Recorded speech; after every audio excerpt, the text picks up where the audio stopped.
Bible open university India international ద్వారా దేవుని యొక్క మహాజ్ఞానానికి వారసులవుతున్న మీ అందరికీ కూడా ఈ సాయంకాల సమయంలో క్రీస్తు నామములో శుభాభివందనాలు తెలియజేస్తూ ఈ ప్రత్యేకమైన సమయంలో బైబిల్లో కొన్ని అమూల్యమైన విషయాలను, దేవుని మాటలను మీతో ఈ అంశము ద్వారా పంచుకోవాలని ఆశపడుతున్నాను. అది మీరు చదువుతున్న అంశం ప్రేమికులు కావలెను అని. ప్రేమికులు అనగానే ప్రేమ, దానికున్న ప్రత్యేకత, కన్నవారిని, నమ్మిన వారిని అందరినీ కూడా విడిచిపెట్టి ప్రేమకు ప్రత్యేకతనిచ్చే మనుషులున్న లోకం ప్రస్తుతం ఉన్న సమాజం. అనగా ప్రేమ కోసం ఎందరు చనిపోతున్నారు, ప్రేమ కోసం ఎందరు ఎన్నిటిని వదులుకుంటున్నారు మీకు పెద్దగా తెలియనిది కాదు. ఎందుకంటే మన ప్రతిదిన జీవితంలో ఎన్నో సందర్భాలు, ఎన్నో యథార్థ సంఘటనలను మనం చూస్తూ ఉన్నాం. అంటే ప్రేమ అనే ఒక మత్తులో, ప్రేమ అనే ఒక ఆకర్షణలో ముఖ్యంగా యువత యవ్వనంలోనికి ప్రవేశించిన స్త్రీ పురుషులు వారి శరీరంలో సంభవించే మార్పుల వలన, సహజముగా వారి శరీరంలో తలెత్తే కోరికల వలన, హార్మోనల్ చేంజెస్, శరీరంలో జరిగే ఈ ప్రక్రియ వలన మరి తమ వ్యతిరేకమైన వారికి, అంటే స్త్రీ పురుషునికిని, పురుషుడు స్త్రీకిని ఒకరికొకరు ఆకర్షింపబడటం అనేది మనం చూస్తున్నాం.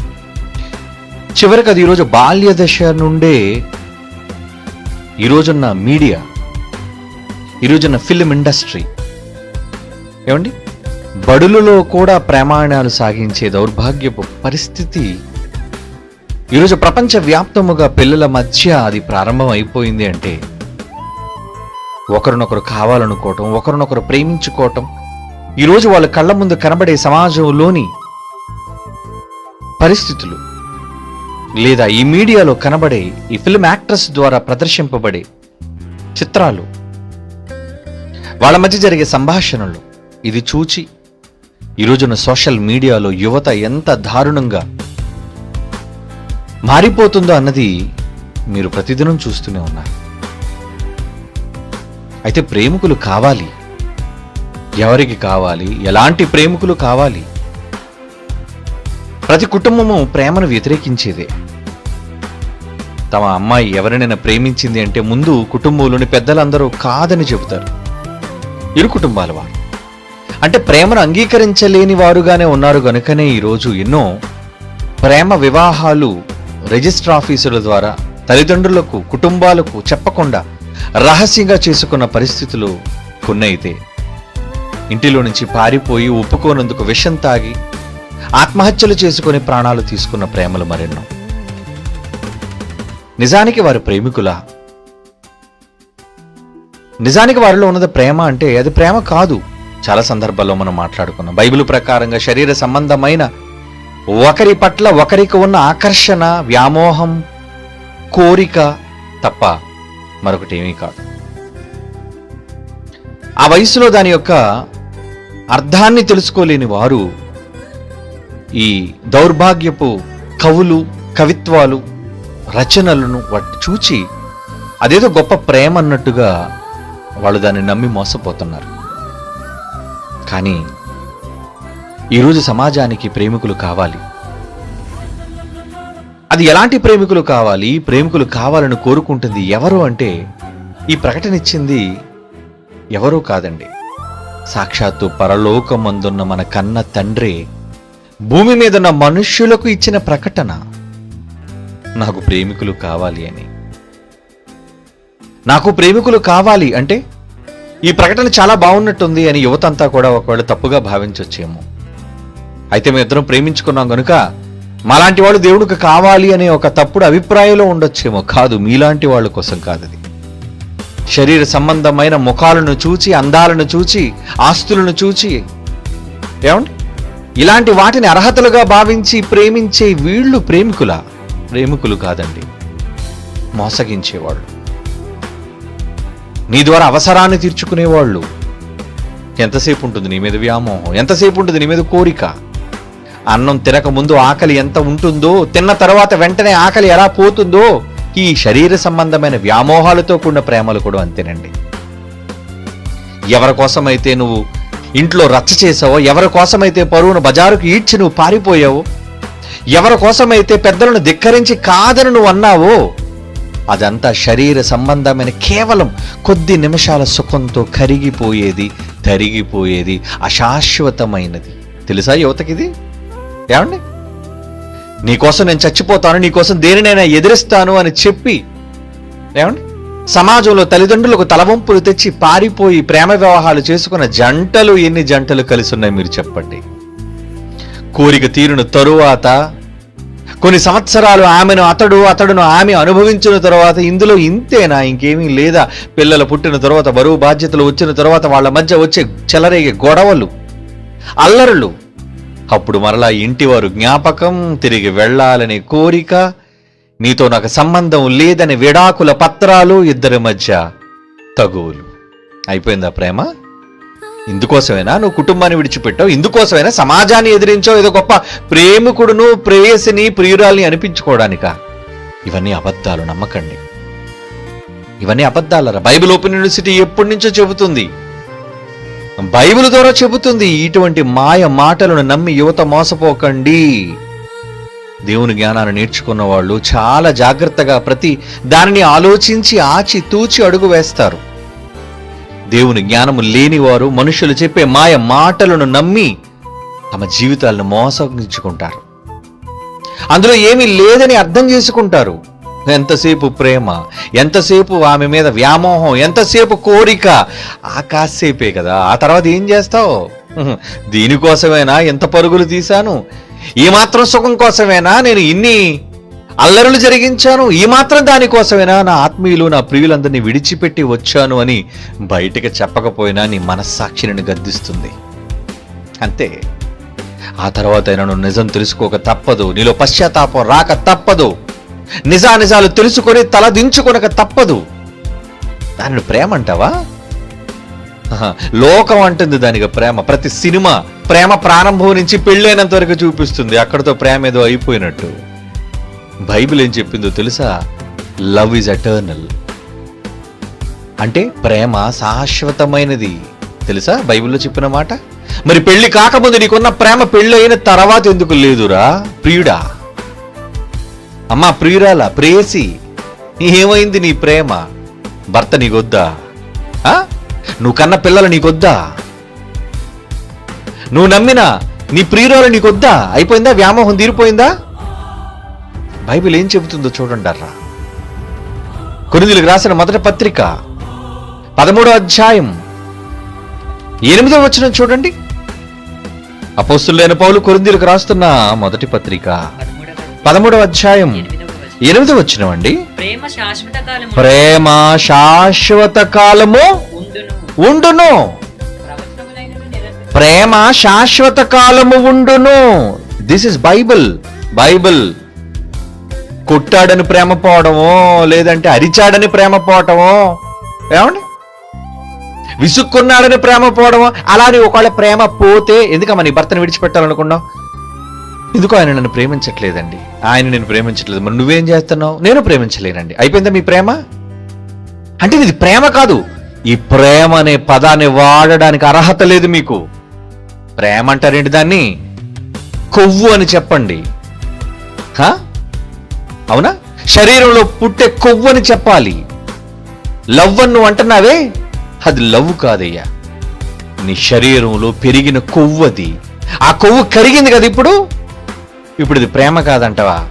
బైబిల్ ఏం చెప్తుందో తెలుసా? ఒకసారి ప్రేమ ఆరంభం అయితే దానికి చావే లేదంటున్నాడండి.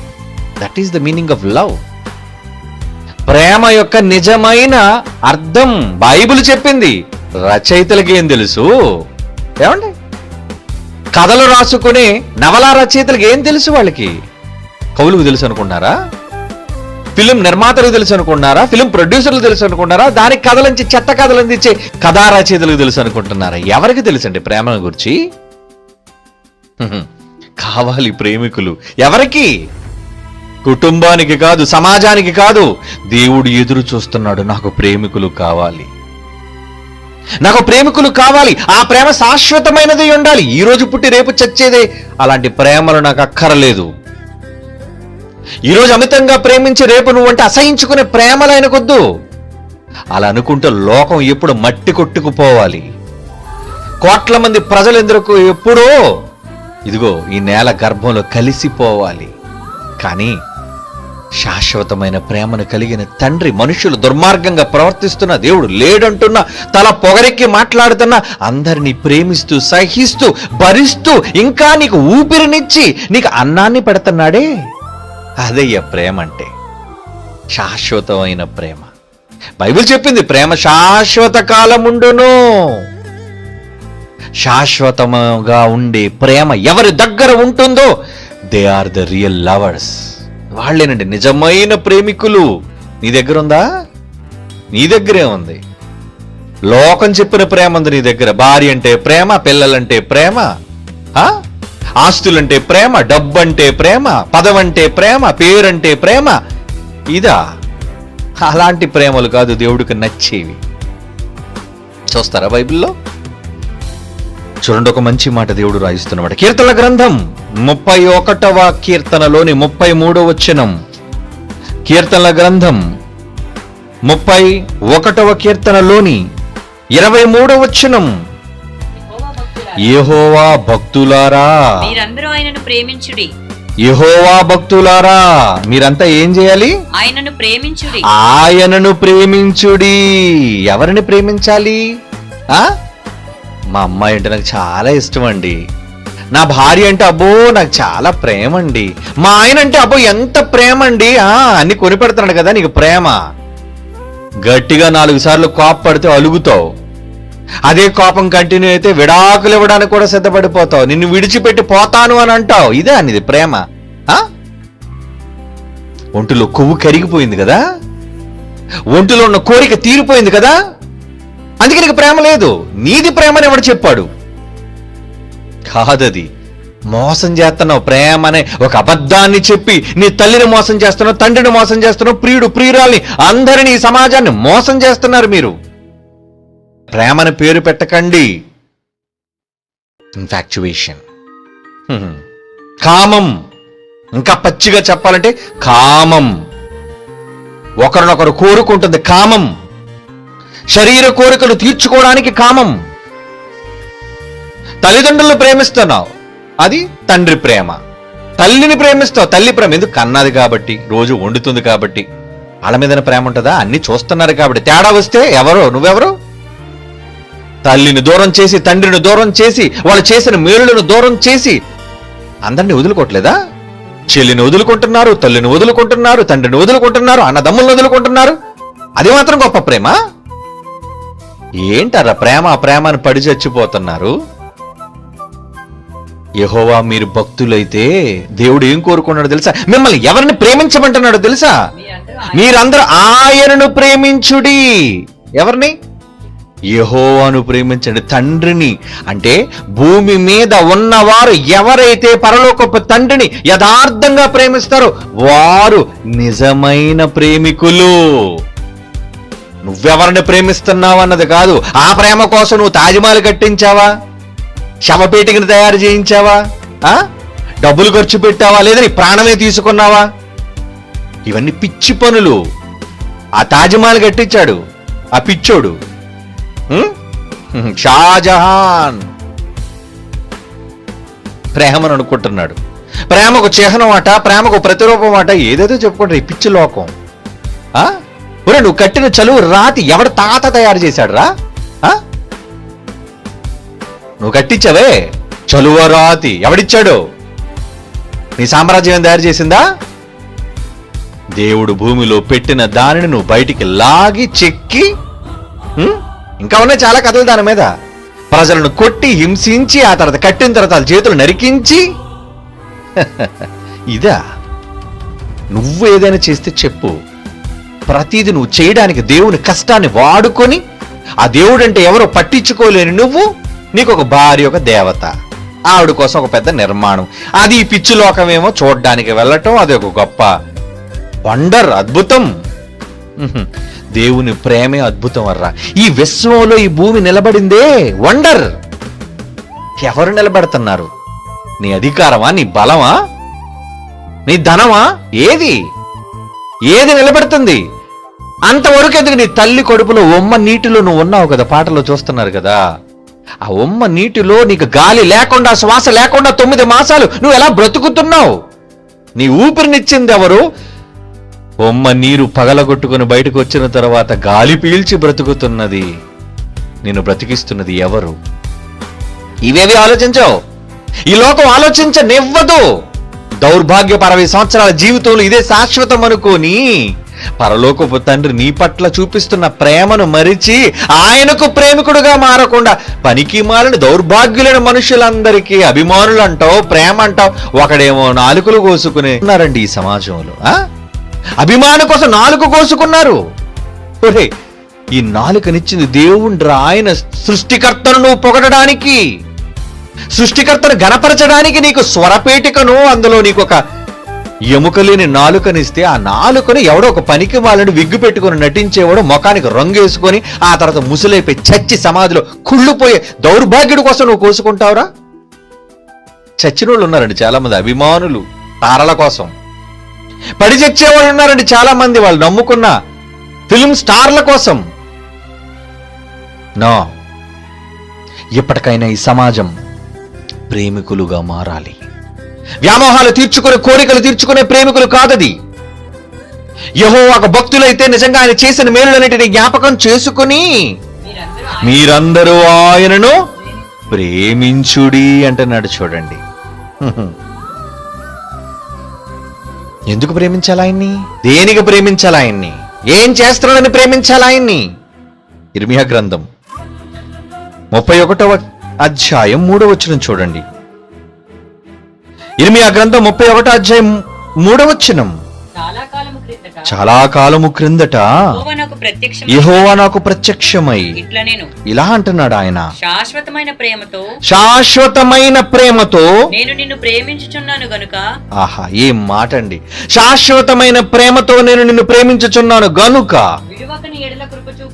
విడిచిపెట్టలేదురా. ఒరే, తల్లి కడుపులో పడినప్పుడు నిన్ను విడవలేదు, కడుపులో బయటకు వచ్చినప్పుడు నిన్ను విడిచిపెట్టలేదు, భూమి మీద బ్రతుకున్నంత కాలం నిన్ను విడిచిపెట్టకుండా, నువ్వు నివసిస్తున్న భూమిని వదలకుండా అన్ని నీకు సమకూరుస్తున్నానే. గాలి కావాలని అడగలేదు, వెలుగు కావాలని అడగలేదు, నేల పండాలని అడగలేదు, నీ దౌర్భాగ్యపు దిక్కుమాలిన నాలుక కోసం ఇన్ని రకాల రుచులు ఉండాలని నువ్వు కోరుకోలేదు. కానీ వీటన్నిటినీ నేనే ఎందుకు ఇచ్చానో తెలుసా? Because I love you. నువ్వంటే నాకు ప్రేమరా.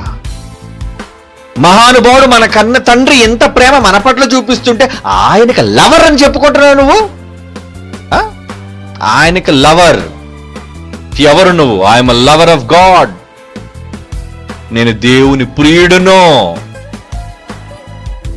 దేవుని చేత ప్రేమించబడేవాడును, దేవుని మాత్రమే ప్రేమించేవాడునని గొప్పగా నువ్వు చెప్పుకోగలుగుతున్నావా? ఉద్దర్రా. లోక సంబంధమైన మనుషులను ప్రేమించి వాళ్ళ గొప్ప కోసమో, వాళ్ళ ధనం కోసమో, వాళ్ళ అధికారం కోసమో మనుషుల దగ్గర వద్దు. వాళ్ళ దగ్గర మీ ప్రేమను వృధా చేయకండి. వాళ్ళు మోసగాళ్ళు. నీతో బాగా ఉన్నంత వరకు నేను బాగా చూసుకుంటారు. తేడా వచ్చిందో నీ పైన కక్ష, పగను విరజిమ్ముతారు వాళ్ళు. అప్పుడు నువ్వు చూపించిన ప్రేమంతా నిష్ప్రయోజనం. అలాంటి వాళ్ళకి ఎందుకు చూపిస్తావు ప్రేమ? నీ ప్రేమకు విలువ లేని వారికి ఎందుకు చూపిస్తావు నీ ప్రేమ? నీ ప్రేమకు దేనితోనో వెలకట్టే వాళ్ళకి ఎందుకు చూపిస్తావు నీ ప్రేమ? నీ ప్రేమను కొలిచేవాడికి చూపించు నీ ప్రేమ. నీ ప్రేమను ఆరాధించేవాడికి చూపించు ఆ ప్రేమ ఏంటో. ఎవరికి ప్రేమికుడివి? ఈ ప్రేమికులలో పిల్లలున్నారు, యవనస్తులున్నారు, పెద్దలున్నారు, వృద్ధులున్నారు, భార్యలున్నారు, భర్తలున్నారు. అందరూ ప్రేమికులే ఇందులో. షికారులో పార్కులంటే తిరగడం ఆ ప్రేమికులు కాదు. ఏమండి? కోరికలు తీర్చుకోవడానికి, శరీర సంబంధమైన వ్యామోహాలు తీర్చుకోవడం కోసం వెంపర్లాడి పరిగెట్టే ఆ ప్రేమికుల కోసం కాదు. అలాంటి ప్రేమికులు దేవుడికి వద్దు. ఆయనకు కూడా కావాలి, ప్రేమికులు కావాలి, ఆయనను ప్రేమించేవాళ్ళు కావాలండి. ఎందుకంటే శాశ్వతమైన ప్రేమతో నేను నిన్ను ప్రేమించుచున్నాను, ప్రేమిస్తున్నాడు అని చెప్పడానికి కారణం ఈ రోజు నువ్వు నిలబడ్డ ఈ భూమి, దానికి కారణం సాక్ష్యం కాదా? ఈరోజు నువ్వు బాగున్నావంటే, బ్రతికున్నావంటే, ఊపిరి కలిగి ఉన్నావంటే ఆయన ప్రేమ అయ్యా, ఆయన ప్రేమ. చూడు కీర్తనల గ్రంథం 145వ కీర్తనలోని 20వ వచనం, యెహోవా తన్ను ప్రేమించు వారినందరినీ కాపాడును. తన్ను ప్రేమించు వాళ్ళు ఎవరు? ఆయన కాపాడుకుంటాడు, ఆయన కాపాడుకుంటాడు. ఇక్కడ కాపాడుతాడు, అక్కడ కాపాడుతాడు, శాశ్వతమైన నిన్ను కాపాడుతాడు. ఆయన కాపలా నీకు కావాలనుకుంటున్నావా? ఆయన ప్రేమ నీకు కావాలనుకుంటున్నావా? అయితే ఆయన ప్రకటనిస్తున్నాడు, ప్రేమికులు కావాలి నాకు, నన్ను ప్రేమించేవాళ్ళు కావాలి. నువ్వు తల్లివైనా సరే, నువ్వు భార్యవైనా సరే, భర్తవైనా, కూతురువైనా, అక్కవైనా, అన్నవైనా, తమ్ముడువైనా, ఎవరివైనా ఆయనకు ప్రేమికుడుగా మారే అవకాశం.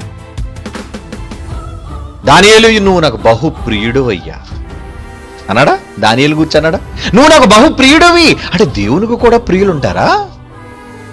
దేవుడు కూడా ఇష్టపడే వాళ్ళు ఉంటారా? ఉంటారు. అది నీ ప్రవర్తనను బట్టి, నువ్వు ఆయన పట్ల చూపించే ప్రేమను బట్టి, నీకు ఆయనతో ఉన్న సహవాసాన్ని బట్టి, అప్పుడు నువ్వు ప్రియుడు. దానియేలు అయితే ప్రియుడయ్యాడు. 10-11 చూడు, దానియేలు గ్రంథం 10వ అధ్యాయం 11వ వచనం. దానియేలు నీవు బహుప్రియుడు గనుక, ఆహా, you are my great lover. ఏంటి బహుప్రియుడు? బహుప్రియుడా? అవునండి. అంటే మగవాళ్లలోని ప్రియుడున్నాడు. ఏమండి? ఇక ఆడవాళ్లలో కూడా దేవునికి ప్రియులు ఉన్నారండి. రోమీలకు రాసిన పత్రిక 16వ అధ్యాయంలో 12వ వచనం చూడండి. 16వ అధ్యాయము 12వ వచనం, ప్రియురాలకు పెర్సిసునకు వందనాలు. ప్రియురాలు, ఏ ప్రియురాలు? రే, నువ్వు అనుకున్నాడు దౌర్భాగ్యపు ప్రియురాలు కాదురా. నీకు ప్రియురాలు అనగానే అదే గుర్తుంది నీకు. ప్రియురాలు ఏంటి? చట్టా పట్టలు వేసుకుని రోడ్డు మీద తిరగడం అనుకుంటున్నావా? లేదా తాళ్ళు వేసుకుని కాదన్నారని చెట్టు గురేసుకునే వాళ్ళు అనుకుంటున్నారు? ఛీ, అలాంటి వాళ్ళు కారు. బైబిల్ చెబుతుంది నువ్వు ప్రియురాలువి. చూడండి, ఎందుకు ప్రియురాలట? ఆమె ప్రభువునందు బహుగా ప్రయాసపడింది. ఎంత ప్రయాసపడ్డావు తల్లి నువ్వు, ఎంత కష్టపడ్డావు నువ్వు, ఎంత త్యాగం చేసావమ్మా నువ్వు కష్టపడి పని చేసావు కాబట్టి యువర్ అ లవర్. ఎవరికి? టు గాడ్, దేవునికి నువ్వు ప్రియురాలివి. ప్రియురాలకు పెర్సిసునకు వందనాలు. వందనాలు తల్లి, నీకు వందనాలు అమ్మ, ఎందుకంటే నువ్వు దేవునికి ప్రియురాలు అమ్మా. అంటే చూసారా, దేవుడు ఎంతమంది ప్రియులను కావాలని కోరుకుంటున్నాడు, ఎంతమంది ప్రియురాళ్ళను కావాలని కోరుకుంటున్నాడు. నువ్వు స్త్రీగా ఉన్నందుకు నువ్వు ప్రియురాలిగా ఉన్నావా దేవునికి? నువ్వు పురుషునిగా ఉన్నందుకు ప్రియురాలిగా ఉన్నావా? నువ్వు ముసలివాడిగా, వృద్ధుడుగా ఉన్నా సరే, ఈ వృద్ధ వయసులో కూడా నీకు ప్రియుడుగా దేవుడికి నువ్వు మారలేవా? ఏమండి? ముసలోడుకు దసరా పండుగని, ఏమంటే ముసలైతే మాత్రం వాళ్ళకి అమ్మాయి వద్దా? సమాజం ఒప్పుకోదని తలదించుకుంటాడు, కానీ పెళ్లి చేసుకోవడానికి సమాజం రైట్ ఇస్తే ఆహా ఎంతమందిని చేసుకోవడానికి రెడీ అంటాడు, అబ్రహాం లాగా. ఏమండి? ముసలోడే 90 ఏళ్ళు పైబడిపోయి మరి హాగర్ని చేసుకుంటానంటే అబ్బే తప్పనిసరిగా భార్య మంచి సలహా ఇచ్చో చేసేసుకుంటాను. ఏమండి? శరీర సంబంధంగా ఒకరితోనొకరు సహవాసాన్ని కలిగి ఉండడం కోసం కాదు ఇక్కడ. నువ్వు ప్రియుడుగా మారాలి అంటే వృద్ధురాలు అయినా సరే దేవునికి ప్రియుడుగా నువ్వు మారగలవు, ప్రియురాలిగా మారగలవు. నువ్వు పసిబిడ్డగా ఉన్నప్పుడు కూడా నువ్వు దేవునికి ప్రియుడుగా, ప్రియురాలుగా ఉండగలవు. సమూయేలు ఏ వయసులో దేవుడికి ఇష్టపడ్డాడు? చూశారట, బలలన్నీ తుడుస్తున్నాడు నా కొడుకు, మందిరం అంతట్లో చాలా సేవ చేస్తున్నాడు, అలసిపోయి పడుకున్నాడు నా కొడుకు, వెళ్ళి మాట్లాడుతున్నాడు. ప్రియుడు తన ప్రియుడితో మాట్లాడుతున్నాడు. ఏమని? సమూయేలు తెలుసు కదా, ఇదంతా మీకు తెలియనిది కాదు. అంటే ఆ వయస్సు నుంచి ఆయనకి మనుషుల మీద ప్రేమ, మక్కువ. ఇంకా ముందుకెళ్ళిపోతే అసలు తల్లి కడుపులో పుట్టినప్పుడే నాకు ప్రియుడు పుడుతున్నాడు, నాకు ప్రియురాలు పుడుతుందని మురిసిపోతున్నాడండి ఆయన.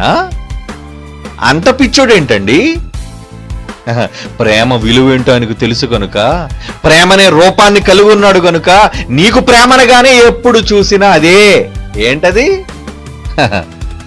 శారీరకంగా కలిసి పడుకోవడం అనుకుంటున్నావు, అదే నీకు ప్రేమ అంటే. కానీ దేవుని విషయంలో చిన్న పిల్లలు మొదలుకొని వృద్ధుల వరకు ప్రేమ ప్రేమ. నాకు ప్రియుడు ప్రియురాలు కావాలి. ఎక్కడున్నారు భూమి మీద? ప్రియురాలకు పెర్సిసుకు వందనాలు అని ఒక స్త్రీమూర్తిని తన కుమార్తెని అంటున్నాడంటే, ఏమండి కుమార్తె నీకు ప్రియురాలు కదా? కొడుకు నీకు ప్రియుడు కాడా? నువ్వు కన్నావు కాబట్టి నువ్వు ప్రేమిస్తున్నావే. దేవుడు కూడా భూమి మీద ఉన్న మనుషులందరికీ జన్మనిచ్చాడు. మనమంతా ఆయన సంతానం, మనమంతా ఆయన వారసులం. మరి వారసులమైన ఆయనకి నువ్వు చూపించే ప్రేమ ఏంటి? ఇచ్చే గిఫ్ట్ ఏంటి? ప్రియుడికి ఏ దౌర్భాగ్య గిఫ్ట్ ఇవ్వాలని ఆలోచించి 24 గంటలు తప్పించిపోయి చొల్లుగార్చుకుంటావే. నీ దేవుడికి ఏ గిఫ్ట్ ఇచ్చి నేను నా ప్రియుని మనస్సులో నేను ఉండాలి అని ఆయనకి ప్రియుడిగా మారుదాను అనుకుంటున్నావా? గిఫ్ట్ ఇవ్వు, ఆ తర్వాత రిటర్న్ గిఫ్ట్ ఇస్తాడు నీకు. ఏంటది? జాగ్రత్తగా నీ కడుపులో ఒక పాపనిచ్చి బాబునిచ్చి ఆడు పోతాడు, పరారైపోతాడు. అది నీకు రిటర్న్ గిఫ్ట్.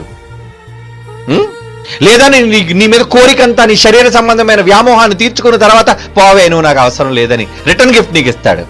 కావాలి ఇలాంటివి? లేదా నువ్వు నమ్మిన ప్రియురాలు ఇంకొకడు, అమ్మ నీకంటే అందంగా కండల వీరుడుగా కనబడుతున్నాడు, వీడితో పోతాను, పోరా నువ్వు అని నీకు హ్యాండ్ ఇచ్చిపోతుంది. అది నీకు రిటర్న్ గిఫ్ట్, అది ఇచ్చే గిఫ్ట్ నీకు.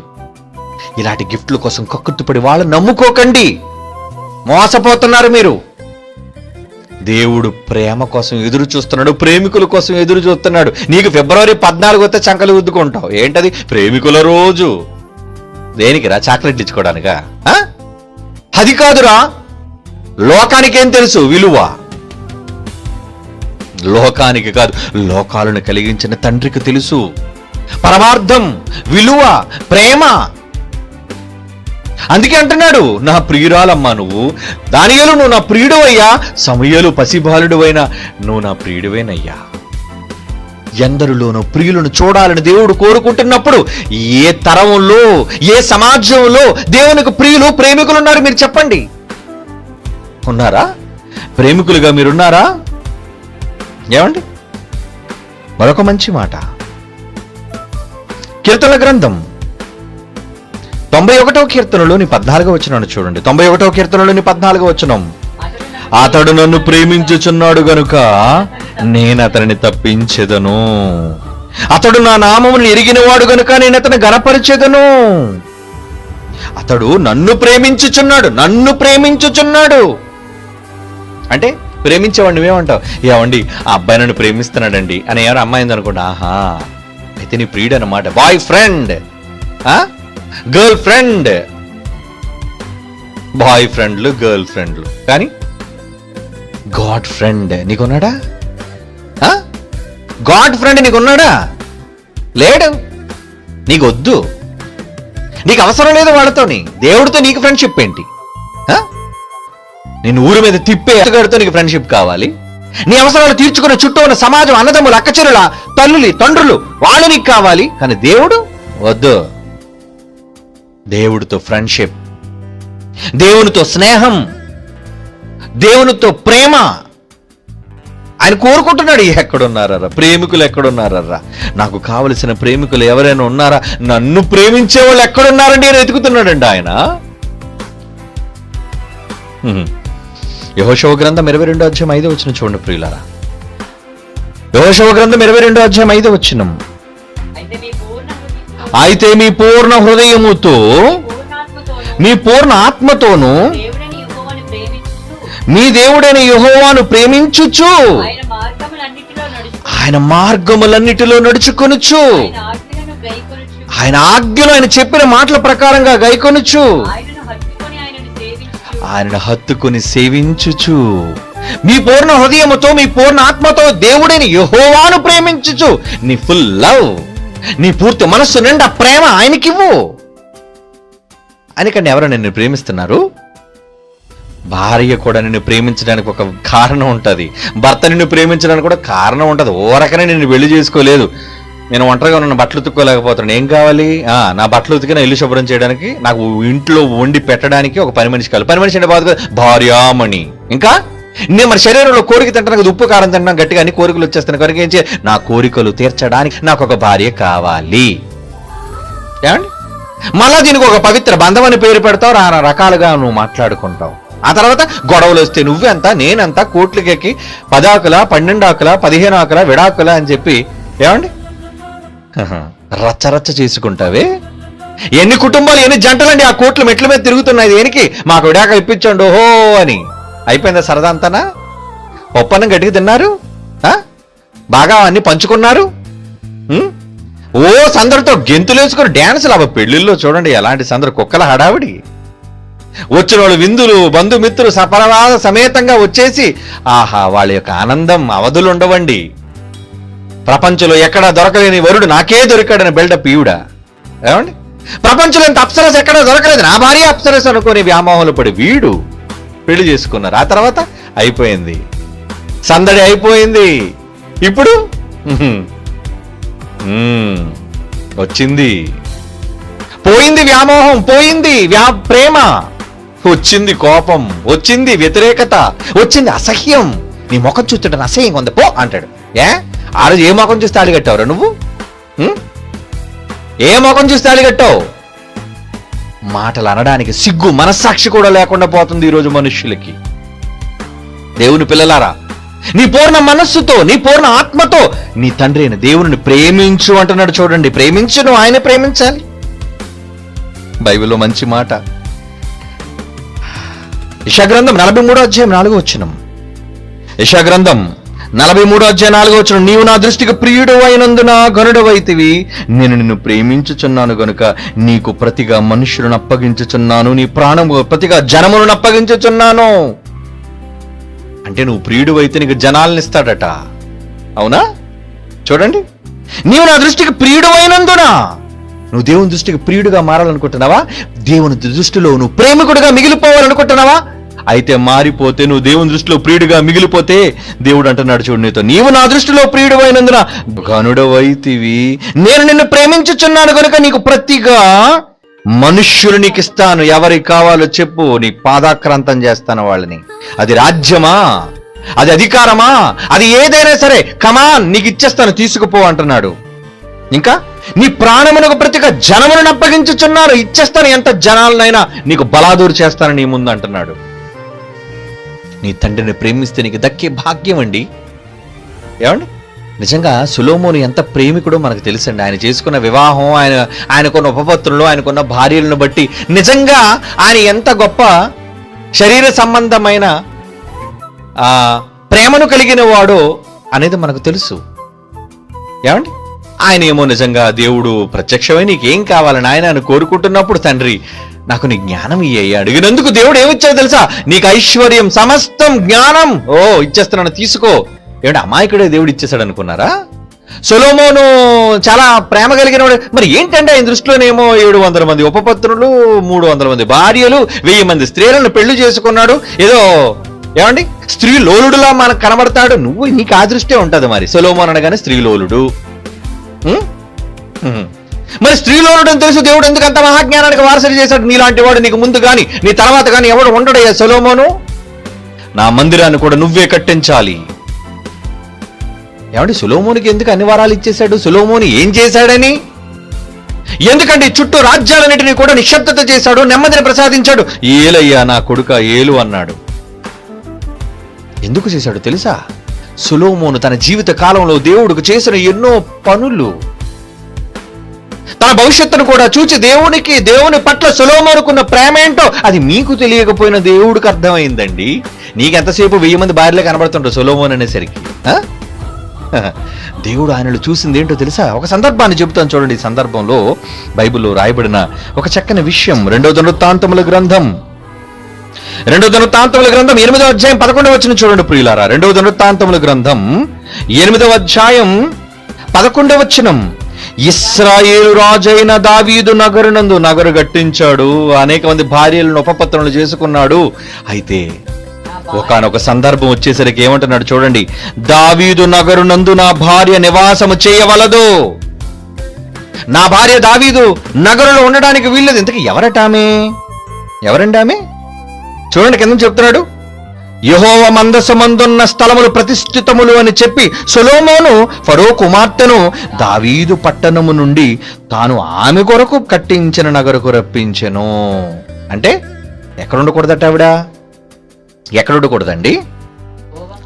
యెహోవా మందసం. మందసం అంటే అక్కడ యెహోవా ఉంటాడు. అక్కడ నా భార్య ఉండడం ఏంటి? ఆ మహానుభావుడు, పవిత్రుడు, గొప్పవాడు, ఆ మహాశక్తి స్వరూపుడు ఉన్న దగ్గర అన్యురాలైన ఇది ఉండాలా? దీనివల్ల నా తండ్రి మందసం అపవిత్రం కావడానికి వీల్లేదు. చూసారా ఆయన సొలొమోను ఎంత మంచి డెసిషన్. ఎందుకు ఎవరు?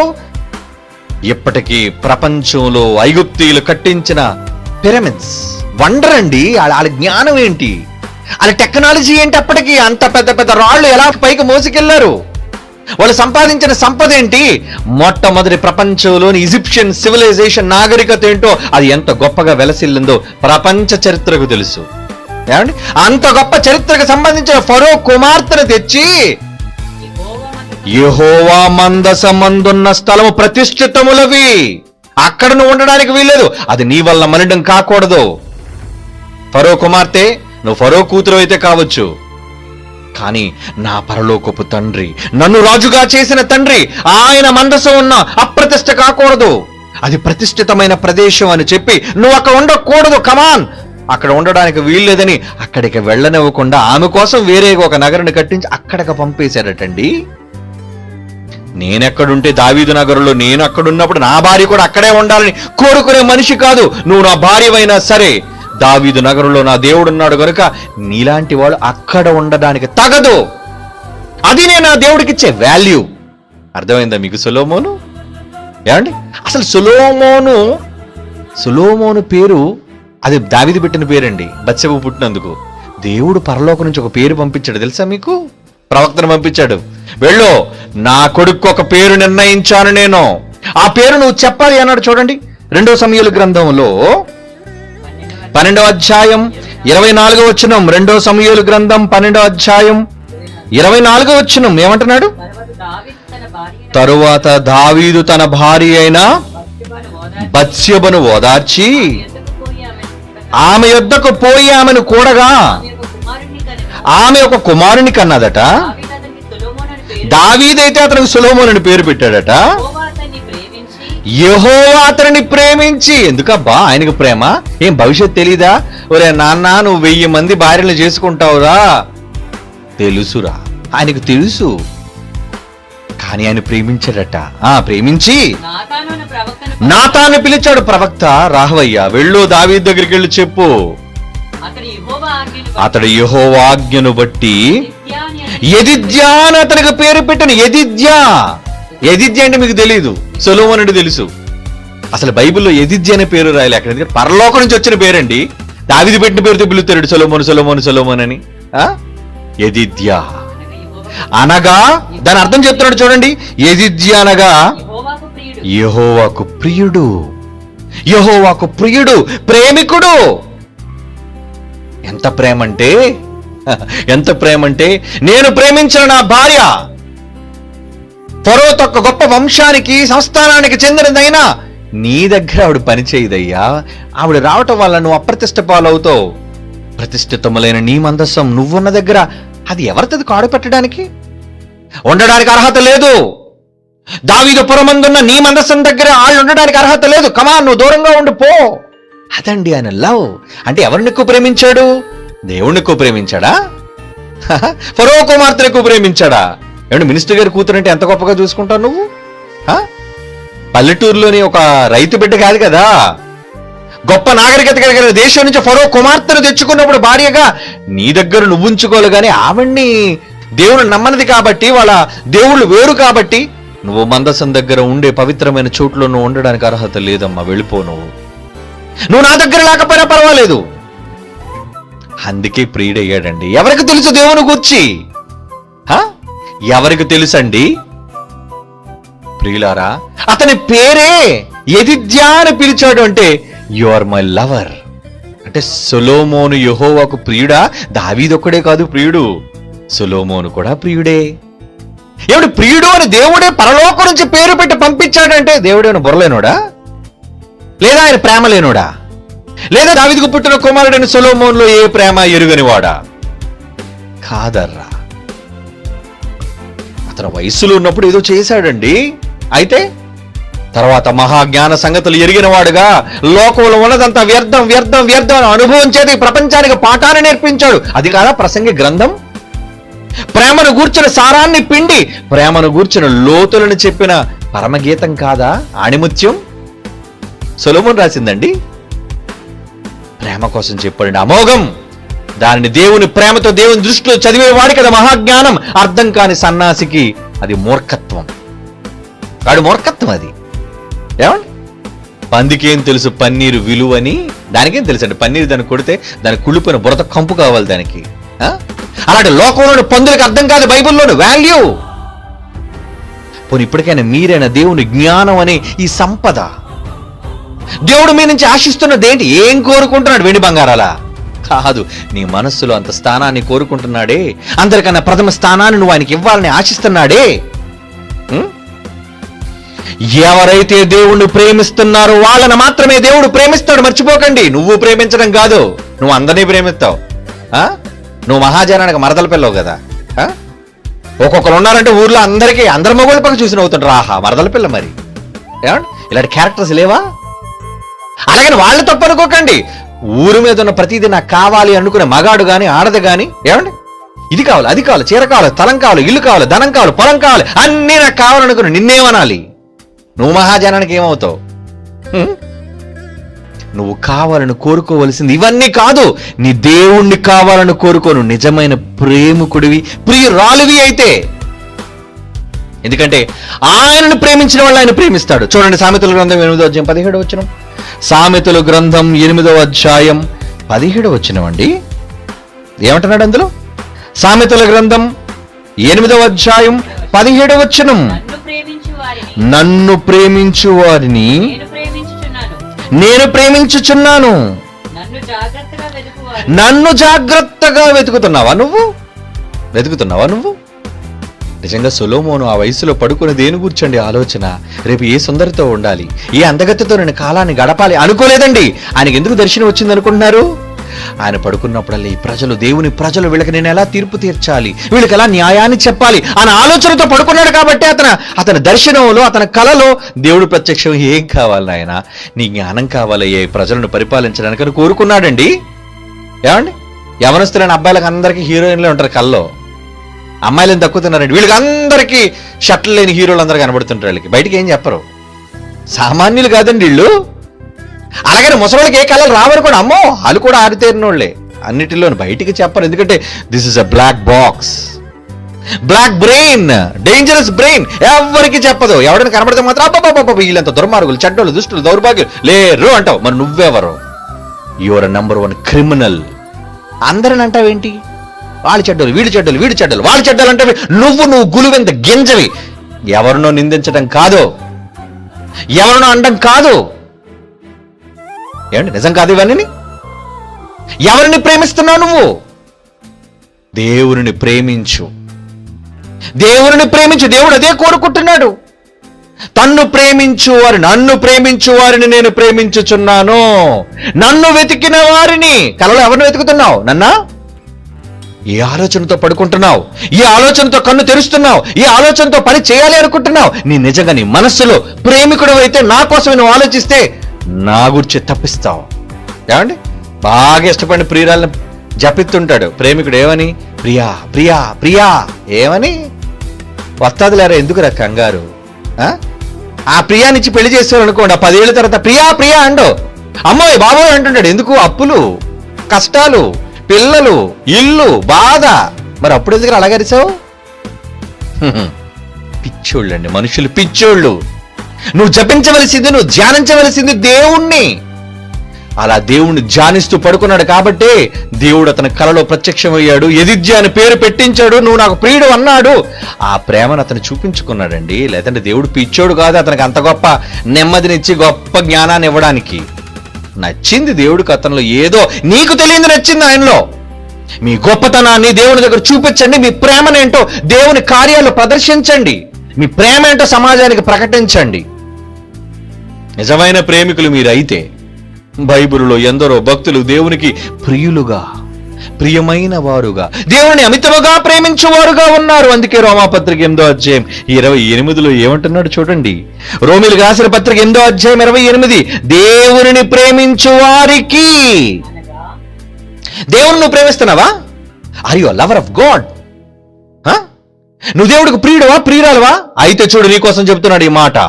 దేవుణ్ణి ప్రేమించు వారికి దేవుని ప్రేమించు వారికి అనగా ఆయన సంకల్పము చొప్పున ఆయన సంకల్పము చొప్పున పిలువబడిన వారికి మేలు కలుగుటకై అన్ని మేలులు మేలులు మేలులు మేలు కలుగుటకై సమస్తమును సమకూడి జరుగుచున్నవి.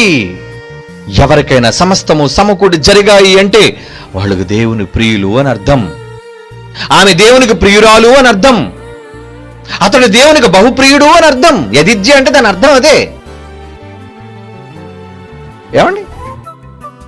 దేవుని ప్రేమించు వారికి అనగా ఆయన సంకల్పము చొప్పున పిలువబడిన వారికి మేలు కలుగుటకై సమస్తమును సమకూడి జరుగుచున్నవి. నువ్వు ఆయన ప్రేమిస్తున్నావా? ఆయన దృష్టిలో నువ్వు ప్రియుడుగా ప్రియురాలుగా ఉన్నావా? నీకు జరుగుతాయి, అన్ని సమకూడి జరుగుతాయి. నమ్మాలి అంతే దానిని. అలాంటి ప్రేమికుల కోసం దేవుడు ఎదురు చూస్తున్నాడు. ఎక్కడున్నారు ఆ ప్రియులు, ఆ ప్రేమికులు? ఇర్మియా గ్రంథం చూడండి, ఒక మంచి మాట. ఇర్మియా గ్రంథం 11వ అధ్యాయం 15వ వచనం. ఇర్మియా గ్రంథం 11వ అధ్యాయం 15వ వచనం ఏమంటున్నాడు అందులో? ఇర్మియా గ్రంథం 11వ అధ్యాయం 15వ వచనం. దుర్వ్యాపారము జరిగించిన నా ప్రియురాలికి నా మందిరముల నిమిత్తమేమి మొక్కుబళ్ల చేతను ప్రతిష్ఠిత మాంసము తినుట చేతను నీకు రావలసిన కీడు నీకు పోగొట్టుకుందువా? అలాగైతే నువ్వు ఉత్సహించుదువు.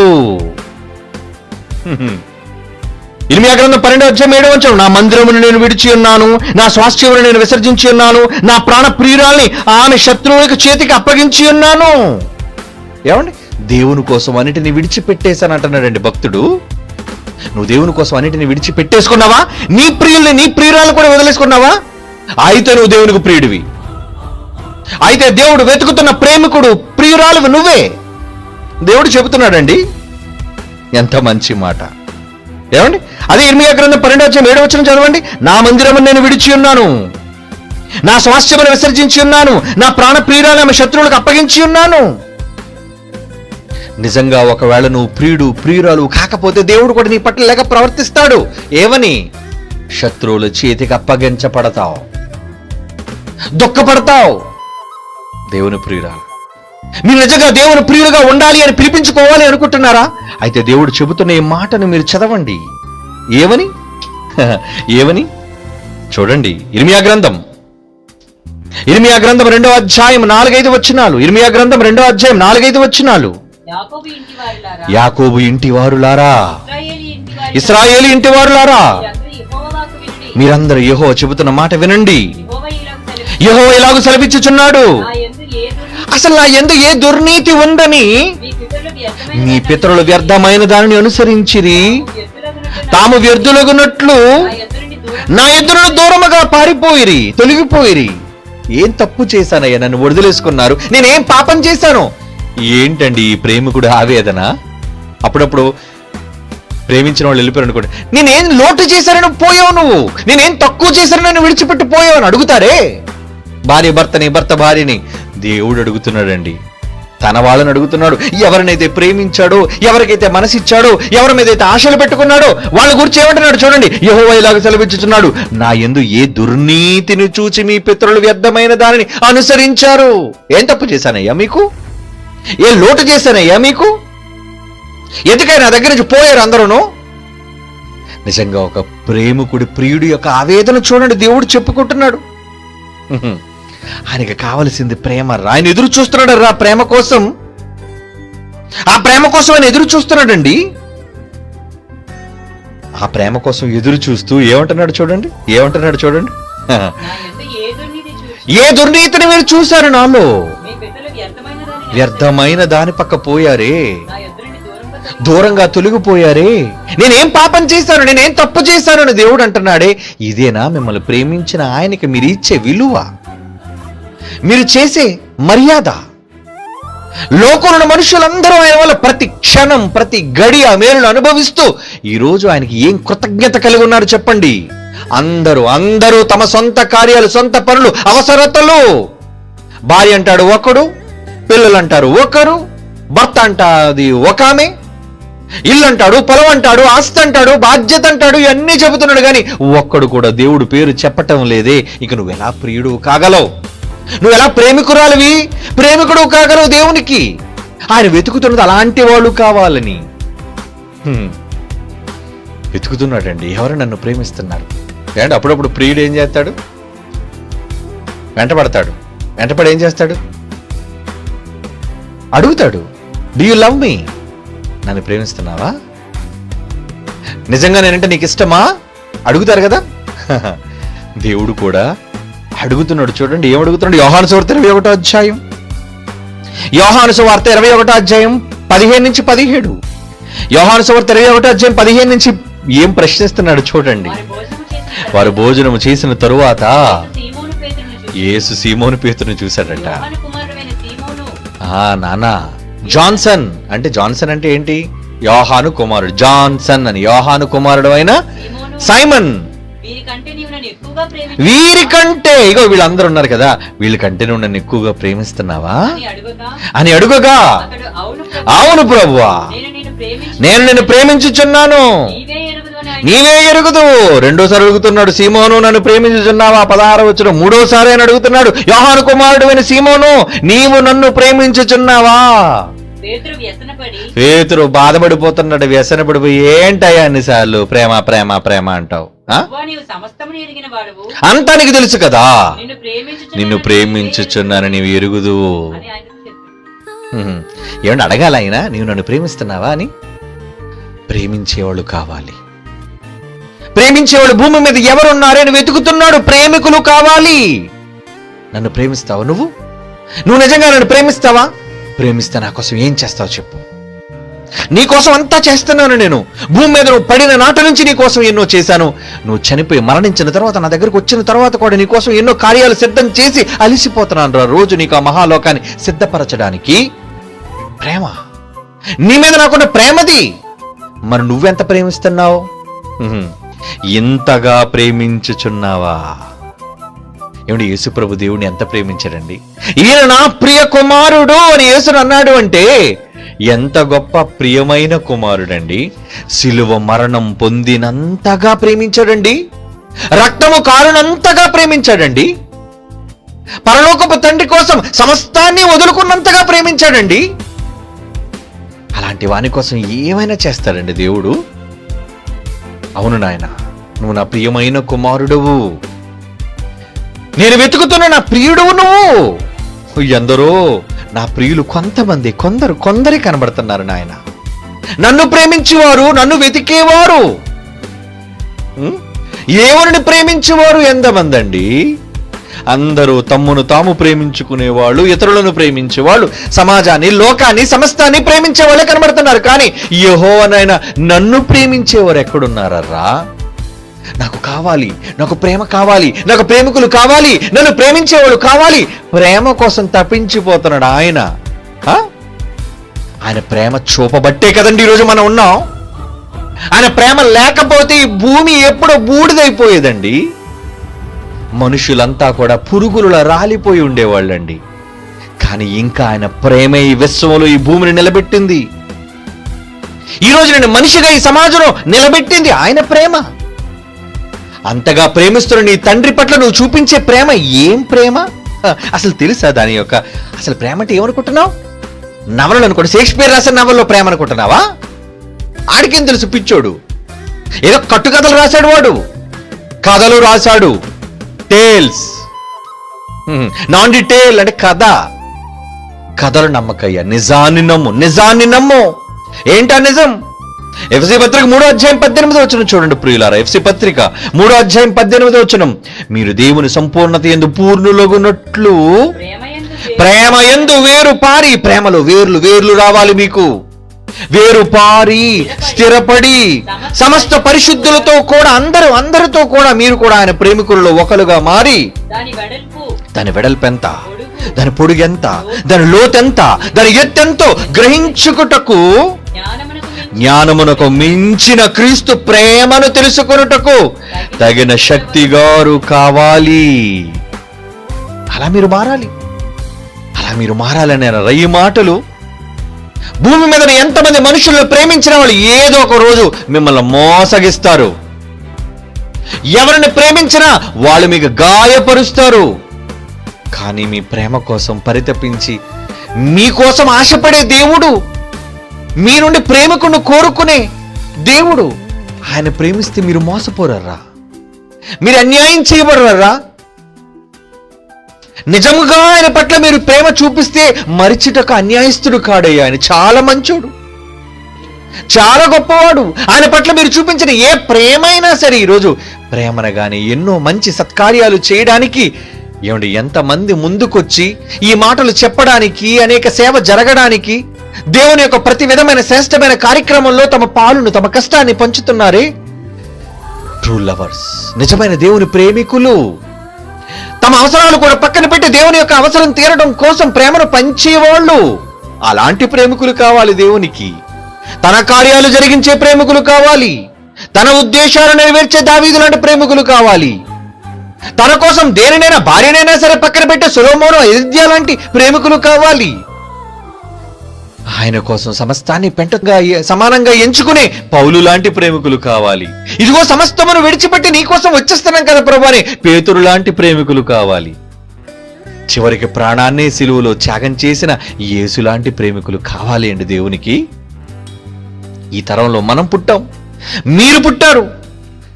ఆయనకి ప్రేమికులుగా ఎందరు మిగలాలనుకుంటున్నారు, ఎందరు మారాలి అనుకుంటున్నారు చెప్పండి ఆయన పనులు జరిగించడానికి. కొరింథీయులకు రాసిన 2వ పత్రిక 12వ అధ్యాయం 15వ వచనం చూడండి ప్రియులారా. 2 కొరింథీ పత్రిక 12వ అధ్యాయం 15వ వచనం. కాబట్టి నాకు కలిగినది యావత్తును మీ ఆత్మల కొరకు బహు సంతోషముగా వ్యయపరచెదను. నన్ను నేను వ్యయపరచుకుందును. నేను మిమ్మును ఎంత ఎక్కువగా ప్రేమించుచున్నానో అంత తక్కువగా మీరు నన్ను ప్రేమిస్తున్నారా? నేను మీ పట్ల చూపించిన ప్రేమ ఏంటి, మీరు నా పట్ల చూపిస్తున్న ప్రేమ ఏంటి? ప్రేమలో తేడా. ఏమండి? స్వార్థపరమైన ప్రేమ. పౌలు అంటున్నాడు, ఏమంటున్నాడు? నేను మిమ్మల్ని ఎంత ఎక్కువగా ప్రేమించుచున్నాను అంత తక్కువగా మీరు నన్ను ప్రేమించుచున్నారా? ఈరోజు దేవుడు మిమ్మల్ని అడుగుతున్న సూటి ప్రశ్నదే. నేను ఎంత ఎక్కువగా మిమ్మల్ని ప్రేమించి అంతా మీకోసం చేస్తే ఎంత తక్కువ మీరు చూపించే ప్రేమ నా పట్ల? నేను అనేసరికి, నా మాటలు అనేసరికి, నా సేవ అనేసరికి మీరు ఎంత ప్రేమిస్తున్నారు నన్ను? అదే దేవుడు మీలో ప్రతి ఒక్కరిని అడిగే ప్రశ్న. ఆలోచించుకోండి ఒక్కసారి, మీ మనస్సాక్షితో ఆలోచించండి. ఎవరిని ప్రేమిస్తున్నారు మీరు? మా అమ్మ దృష్టిలో గొప్ప ప్రేమించే కొడుకుగా మిగిలిపోవాలనుకుంటున్నావా? నా తండ్రి దృష్టిలో ఒక నమ్మకమైన విధేయుడైన కుమారుడిగా ప్రేమించే కుమారుడిగా మిగిలిపోవాలనుకుంటున్నావా? నన్ను నమ్ముకున్న భార్య విషయంలో గొప్ప యజమాని భర్తగా ప్రేమించే భర్తగా మిగిలిపోవాలి చిరస్థాయిగా అనుకుంటున్నావా? కానీ దేవుని దృష్టిలో చిరస్మరణీయుడుగా, చిరస్థాయిగా, ఒక గొప్ప ప్రేమికుడుగా మిగలాలన్న ఆలోచన నీలో లేదా? లేదు. మనుష్యుల ప్రేమ కావాలి మనకి, మనుష్యుల గుర్తింపు కావాలి మనకి, అవునా? మనుషుల గొప్పలు కావాలి మనకి, మనుషుల అశాశ్వతమైన ప్రేమలే మనకు కావాలి. కానీ శాశ్వతమైన ప్రేమతో నిన్ను ప్రేమిస్తున్నాను అన్న ఆయనను మనం ప్రేమించడానికి సిద్ధపడటం లేకపోతున్నాం. ఎంత సిగ్గుచేటు! ఎంత తక్కువ ప్రేమిస్తున్నాం. ఎక్కువ ప్రేమ మన పిల్లలకి, కుటుంబాలకి, మన కోసం పనిచేసుకుంటున్నాం. మిగిలిపోయిన ముష్టి లాంటి ప్రేమను దేవుడికి పడేస్తున్నావు. నువ్వు ప్రేమికుడువా? మనలో చెప్పుకుంటున్నారు మేము దేవుణ్ణి ప్రేమించుచున్నాము.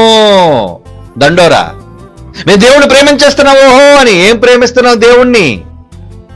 దేవుని ప్రేమిస్తే ఏం చేయాలో బైబిల్ చెప్పింది. నువ్వు నిజంగా దేవుణ్ణి ప్రేమించేవాడు అయితే ఎలా ప్రవర్తించాలో బైబిల్ చెప్పింది. నువ్వు ప్రేమ ప్రేమ అంటే సహోదరుడి మీద ద్వేషం, ప్రేమ ప్రేమ అంటే వాళ్ళ మీద పగ, వీళ్ళ మీద పగ, అందరి మీద పగ.